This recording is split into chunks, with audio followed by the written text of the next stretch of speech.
Top quality और consistent performance के लिए सिर्फ सिल्वर पंप्स। टॉप क्वालिटी और कंसिस्टेंट परफॉर्मेंस के लिए सिर्फ सिल्वर पंप्स, नाम याद रखना।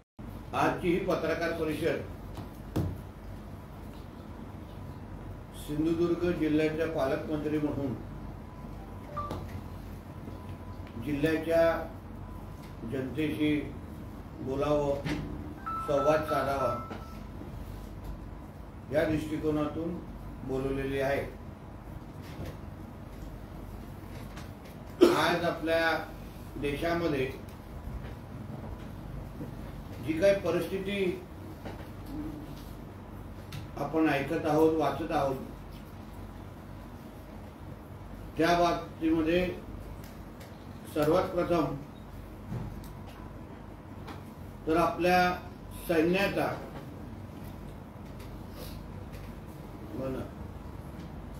नौदल असेल किंवा सगळे सैन्याचा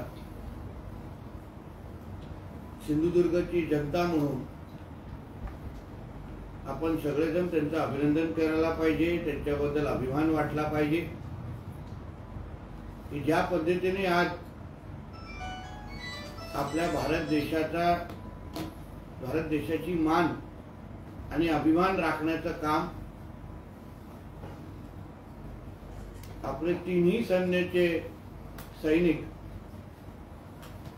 आपल्या आपल्या ताकदीप्रमाणे जे करत आहेत, त्या बाबतीमध्ये जिल्ह्याचा पालकमंत्री म्हणून मी त्यांचं अभिनंदन करतो आणि माझ्या जिल्ह्याच्या जनतेला हेही आवाहन करेन की केंद्र सरकारकडून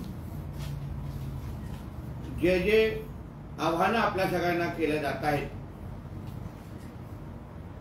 मॉक ड्रिल असो किंवा अन्य जे आव्हान आहेत, जे अधिकृत मार्गाने आपल्याकडे येत असतील, सरकारच्या माध्यमातून जे काही येत असतील, त्या प्रत्येक गोष्टीचं पालन हे नागरिक म्हणून आपण सगळ्या जणांनी करायला हवं। मॉक ड्रिल मध्ये पण मोठ्या प्रमाणामध्ये प्रशासनाने आपल्याला मार्गदर्शन केलं, काही नागरिक त्याच्यामध्ये सहभागी झाले। त्याच पद्धतीने जे पण आदेश, जे पण संदेश आपल्याला आपल्या केंद्र सरकारकडून येतील, ते सगळे पाळण्याची जबाबदारी ही आपल्या सगळ्यांची आहे। ते आपण प्रत्येकाने पाळावेत। आज पंतप्रधान नरेंद्र मोदीजींच्या नेतृत्वाखाली ज्या पद्धतीने आपला देश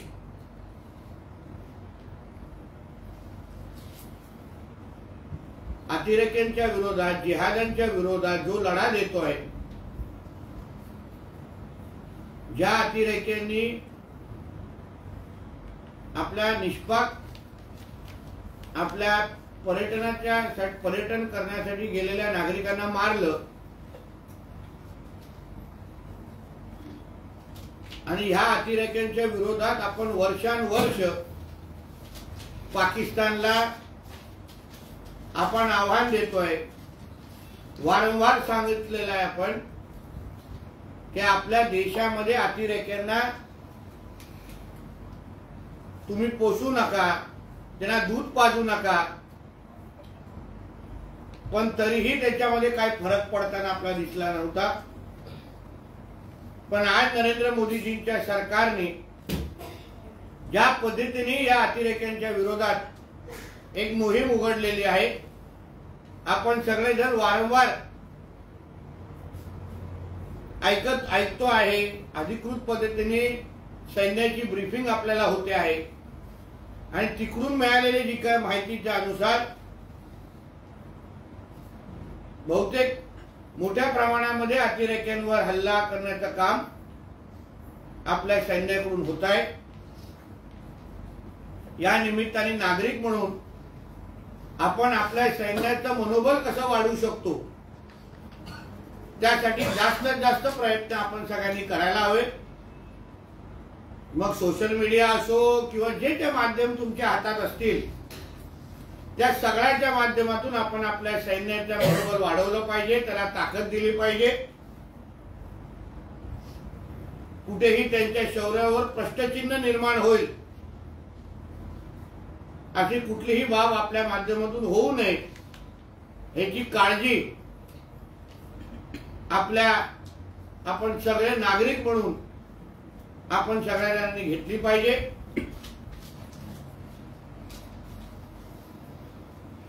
मोठ्या प्रमाणामध्ये कोणी अगर रक्तदान शिबिरचं आयोजन केलं असेल तर त्याच्यामध्ये नागरिकांनी सहभाग घेतला पाहिजे.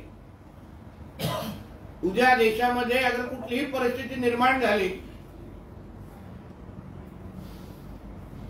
तर रक्तदान शिबिरमध्ये सहभागी होऊन आपणही त्याच्यामध्ये आपलं योगदान कसं देऊ शकतो या बाबतीमध्ये नागरिकांनी आपल्या आपल्या पद्धतीने प्रयत्न केले पाहिजे. कायद्याच्या चौकटीत राहून आणि नियमाचे पालन करून कोणाला अगर तिरंग्याचे काही रॅली काढायचे असतील, तिरंग्याचे काही कार्यक्रम ठेवायचे असतील नियमात राहू तर जिल्हा प्रशासन म्हणून निश्चित पद्धतीने प्रोत्साहन दिलं जाईल. आज आपल्या देशामध्ये एक भारतीय म्हणून आपल्याला अभिमान वाटण्यासारखं कार्य आपलं सैन्य करत आहे. म्हणून आपण सगळेजण आपल्या आपल्या पद्धतीने त्यांचं मनोधैर्य वाढवण्याचं काम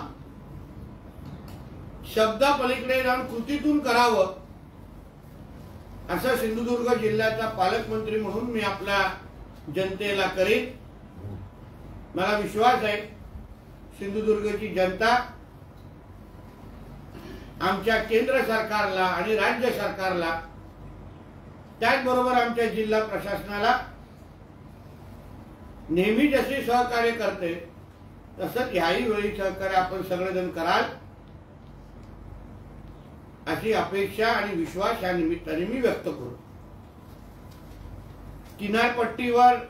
किनारपट्टीच्या बाबतीमध्ये काही नोटिफिकेशन केंद्र सरकारकडून आलेले आहेत. त्या बाबतीमध्ये आदरणीय मुख्यमंत्री देवेंद्र फडणवीस साहेबांनी बैठका पण मंत्रालय स्तरावर मुंबई स्तरावर घेतलेल्या आहेत. मत्स्य खात्याचा आणि बंदर खात्याचा मंत्री म्हणून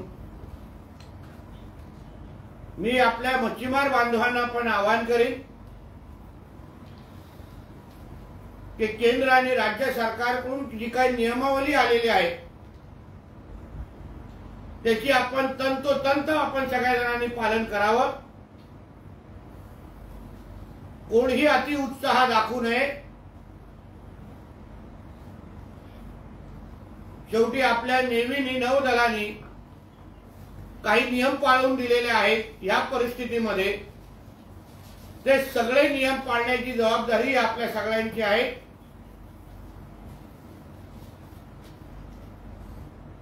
मी जिल्हा माहिती कार्यालयाला पण माझ्याकडून मी कळवलेलं आहे की जे काही नोटिफिकेशन आलेले आहेत त्याची मच्छीमारांसंदर्भात त्याची जास्तीत जास्त माहिती आपल्या माध्यमातून म्हणजे आमच्या पत्रकार मित्रांच्या माध्यमातून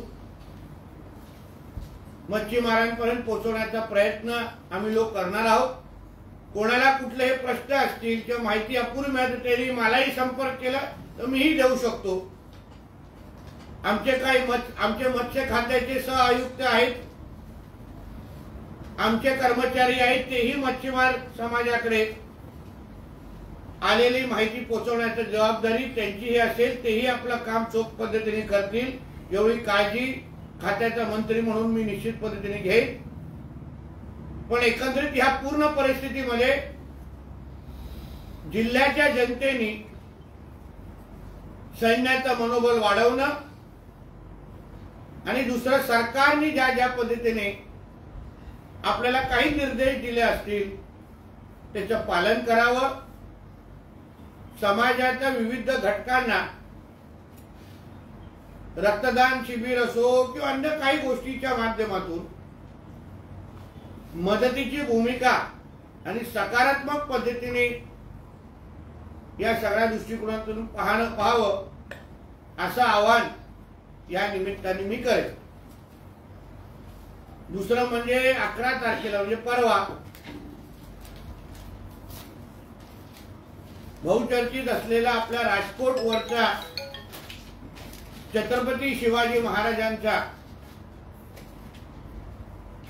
जो काही पुतळा आहे त्याचं पूजन करण्यासाठी, त्याचा आशीर्वाद घेण्यासाठी राज्याचे मुख्यमंत्री आदरणीय देवेंद्र फडणवीस साहेब, उपमुख्यमंत्री आदरणीय एकनाथ शिंदेजी,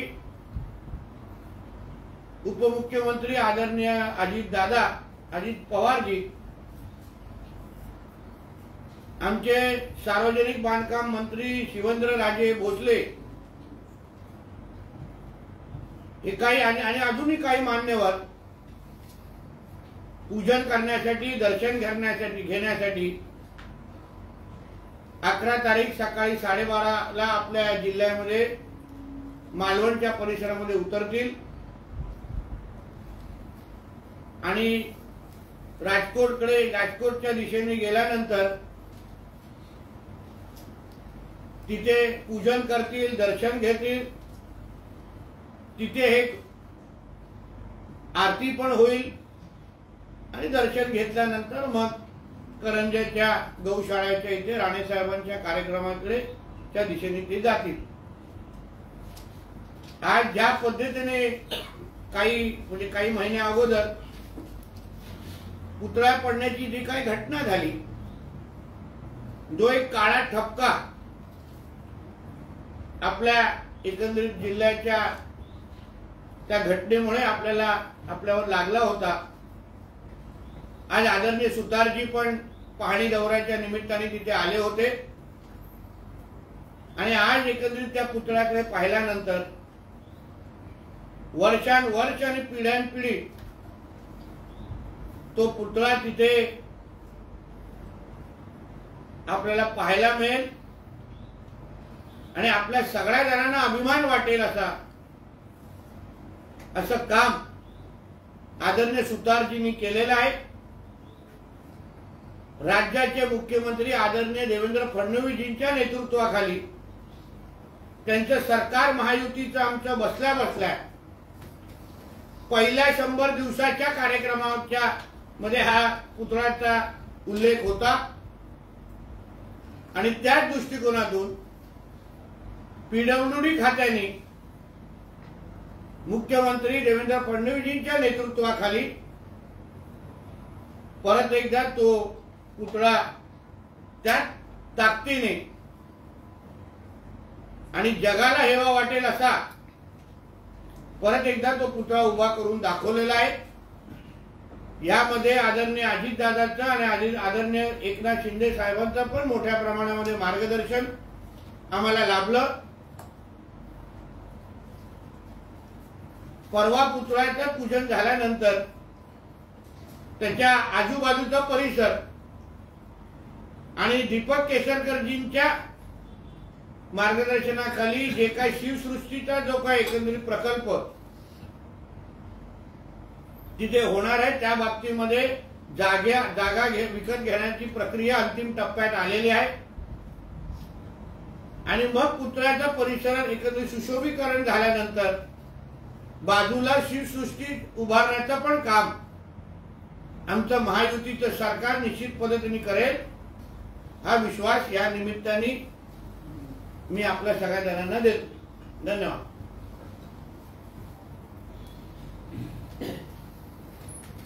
काय प्रश्न असतील सर? जे नौदल, कोस्ट गार्ड आणि भूदल असे 3 स्तरीय आहेत त्याबद्दल तुम्ही काय सांगाल? तिची सुरक्षा यंत्रणा तिचे सेन्सिटिव्ह आहे आपल्या जिल्हा किनारी भागावर। नाही, लक्षात घ्या, मी काही आठवड्या अगोदर मी बंदर खात्याचा मंत्री म्हणून ही बैठक घेतलेली होती। मंत्री म्हणून मुख्यमंत्रीच्या स्तरावर पण बैठक झालेली आहे आणि मग नौदल असेल किंवा अन्य हे सगळे जे केंद्र पातळीवरचे जे आपली सुरक्षेच्या दृष्टिकोनातून हे महत्वाचे जे आहे ते प्रत्येकाचं आज फार बारकाईने लक्ष आपल्या किनारपट्टीवर आहे। छोट्यातली छोटी घटना या सगळ्या गोष्टीवर लक्ष ठेवलं जात आहे. नागरिकांनी फक्त ह्या सगळ्या बाबतीवर सहकार्य करावं, नागरिकांनी त्यांचं मनोबल वाढवावं, एवढीच त्यांची साधी अपेक्षा आहे. बाकी ज्या पद्धतीने आज आपलं सैन्य असेल किंवा हवाई दल असेल, सगळ्या बाबतीमध्ये एअरफोर्स, आर्मी, नेव्ही, ज्या पद्धतीने आज तुम्ही ऐकत असाल, ज्या पद्धतीने आज आपल्यासाठी आपल्या भारताचा किल्ला किंवा झेंडा उंच करण्याचं काम जे करतायत, मला वाटतं नागरिक म्हणून आपण निश्चिंत राहायला पाहिजे की आपली सुरक्षा करण्याच्या दृष्टिकोनातून हे तिन्ही आपले दल सक्षम आहेत आणि प्रत्येक गोष्टीवर बारकाई लक्ष ठेवून. सर, हवाई मार्गे हल्ले झाल्यानंतर आता आज जलदुर्ग मार्गे युद्ध सुरू झाले, अनेक बंकर उद्ध्वस्त केले गेले पाकिस्तानचे. या खात्याचे मंत्री असल्यामुळे कशा पद्धतीने प्रशासन सज्ज आहे आणि जलदुर्गाच्या दृष्टीने प्रशासन कसं काटेकोर करत बघते? बघा, 3 आठवडे अगोदरच मी जेव्हा ह्या सगळ्याची चाहूल लागायला सुरुवात केली तेव्हा माझ्या बंदर खात्यातले आणि ह्या किनारपट्टीच्या लगत असलेले मग IG कोकण दराडे असतील, DCP पोर्ट असतील आणि जे आमचे मग त्याच्यामध्ये फिशरीज कमिशनर असो, MMBचे CEO असो, सगळ्या जणांची एकत्र आम्ही लोकांनी बैठक घेतली आणि किनारपट्टीवर होणारी प्रत्येक हालचाल, बंदराच्या दृष्टिकोनातून होणारी प्रत्येक हालचाल, त्याच्यामध्ये प्रत्येकाचं ID चेक करणं, प्रत्येकाचे आधार कार्ड चेक करणं, त्याच्यामध्ये कोण पाकिस्तानी, बांगलादेशी कोण आहेत का, ह्याची मोहीम आम्ही आमच्या माध्यमातून राबवली आणि प्रत्येक गोष्टीवर आमचं फार बारकाईने लक्ष आहे. आम्हाला माहिती आहे की बाबा आमचे समुद्र तसा सेन्सिटिव्ह भाग असतो तो आणि आपल्या इकडे किनारपट्टीचा भाग मोठ्या प्रमाणामध्ये असल्यामुळे प्रत्येक बाबतीमध्ये आमचं लक्ष आहे. उद्या पण MMBच्या अधिकाऱ्यांबरोबर माझी बैठक उद्या उरसला लागलेली आहे, म्हणून प्रत्येक गोष्टीवर बारकाईने लक्ष आहे एवढा विश्वास मी जनतेला देतो.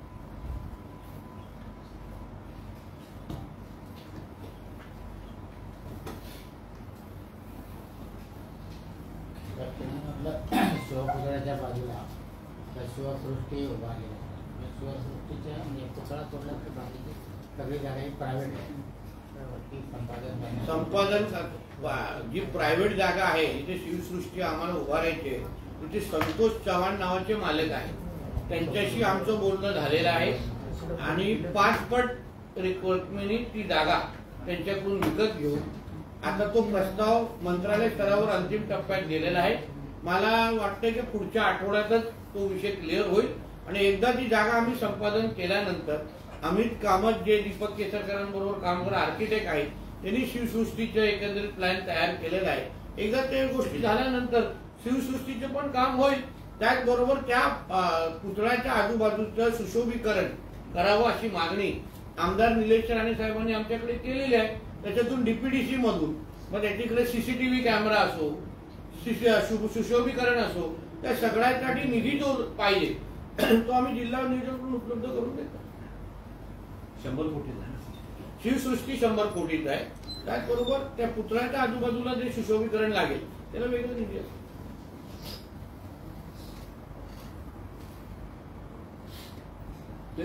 गंभीर विषय थोडासा ऑन रेकॉर्ड होता.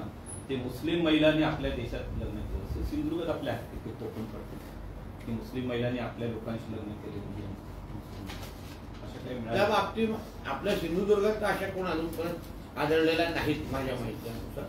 पण त्या बाबतीमध्ये धोरण केंद्र सरकार निश्चित करणार आहे. अशा परिस्थितीमध्ये काय करावं, एकदा त्या धोरणाच्या संदर्भात आम्हाला स्पष्टता आली.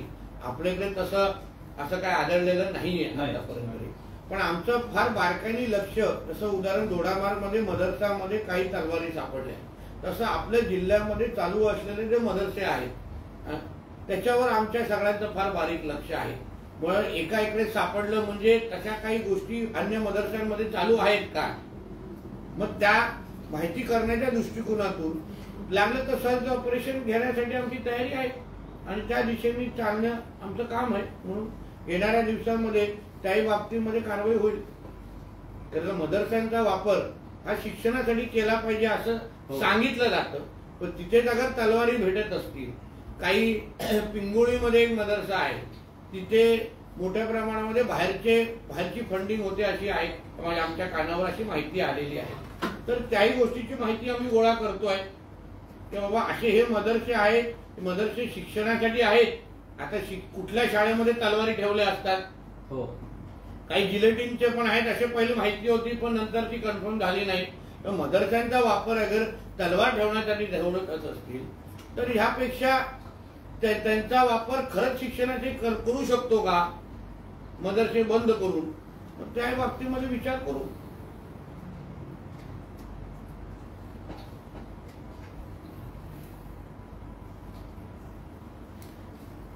या महिन्यामध्ये पर्यटनासाठी मोठ्या संख्येने पर्यटक जे आहेत ते सिंधुदुर्गात दाखल होतात आणि सद्यस्थितीला जर गोव्याची परिस्थिती पाहिली तर गोव्यामध्ये पर्यटकांचा ओघ जो आहे तो कमी झालेला आहे. मात्र जर आंतरराष्ट्रीय पातळीवर बघितलं तर तिथे हॉटेल्स बुकिंग जे केलेली होती ती देखील कॅन्सल केलेली आहे.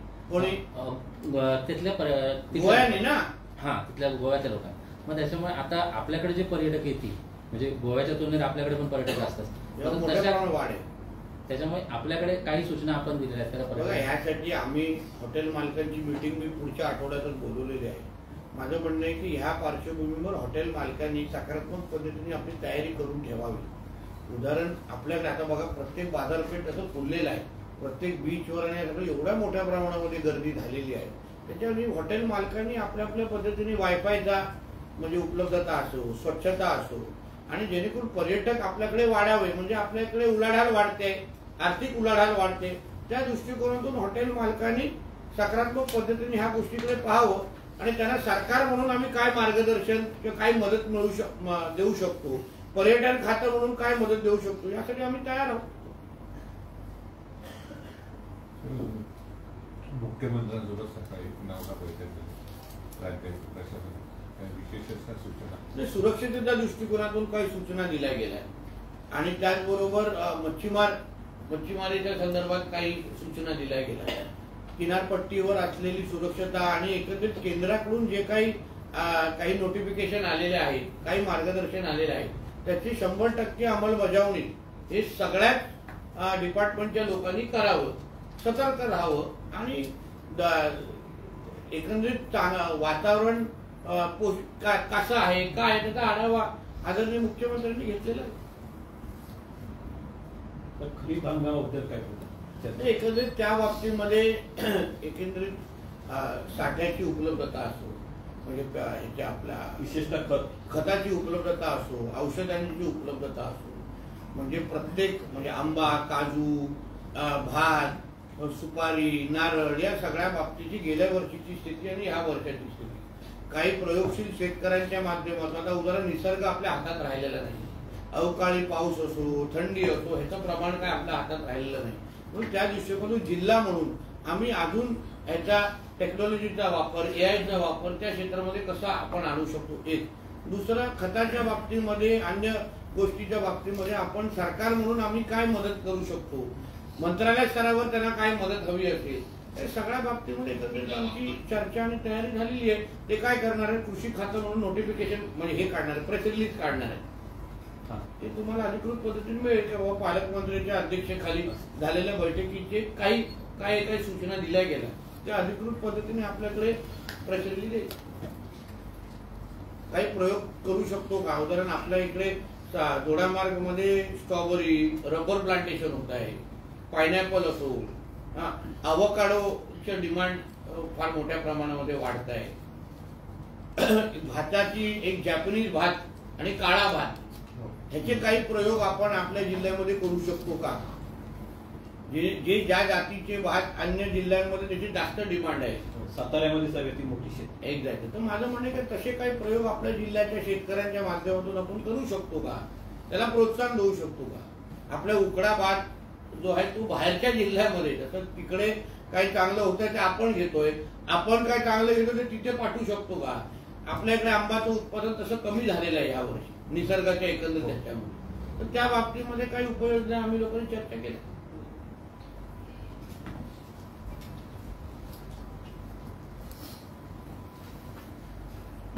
मुख्यमंत्र्यांनी आढावा बैठकीत सुरक्षा यंत्रणेच्या जिल्ह्यामध्ये मॉकड्रिल करा आणि तसेच वॉर रूम स्थापन करा असं देखील सांगितलंय. हो, त्याच्यासाठी मी सुरुवातीला बोलतो.